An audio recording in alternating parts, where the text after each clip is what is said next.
রাত বাজে ৩টা, ঘরের সবাই ঘুমিয়ে গেছে, কিন্তু আপনার চোখে ঘুম নেই। আপনি এদিক ওদিক তাকিয়ে দেখছেন, কেননা কিছুক্ষণ আগেই আপনার মনে হয়েছিল কেউ যেন আপনার রুমে দাঁড়িয়ে আছে, কিন্তু এখন কিছুই দেখতে পাচ্ছেন না। এমনটা কি কখনো হয়েছিল আপনার সাথে? কিংবা প্রতিদিন রাতে স্বপ্নে দেখেন কেউ আপনাকে তাড়া করছে, আপনাকে চেপে ধরছে।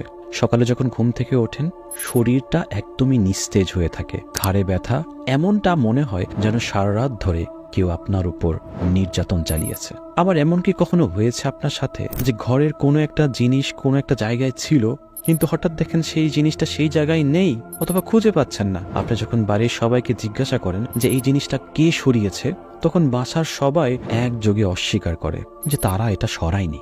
এমন ঘটনা কি আপনাদের সাথে হয়েছিল কখনো? এগুলো কি শুধুই কল্পনা? এগুলোর কি কোনো অস্তিত্ব নেই? জিন, জাদু, বদনজর এগুলো কি মিথ্যা? ইসলাম বলে জিন, জাদু, বদনজর এগুলো সত্য, এবং এগুলোর চিকিৎসা কোরআন এবং সুন্নাতেই রয়েছে। রুকিয়া, কোরআন সুন্নার চিকিৎসা। সারা রাত এই কোরআন আপনার সন্তানকে এবং আপনাকে পাহারা দেবে ইনশাল্লাহ। আপনার ঘরটাকে বরকতময় করে দেবে। আপনার ঘরে জিন, বুত বা অদৃশ্য যে অশুভ শক্তি থাকে, কোনো আসর থাকবে না ইনশাল্লাহ। এটা হচ্ছে প্লাগ ইন কোরআন।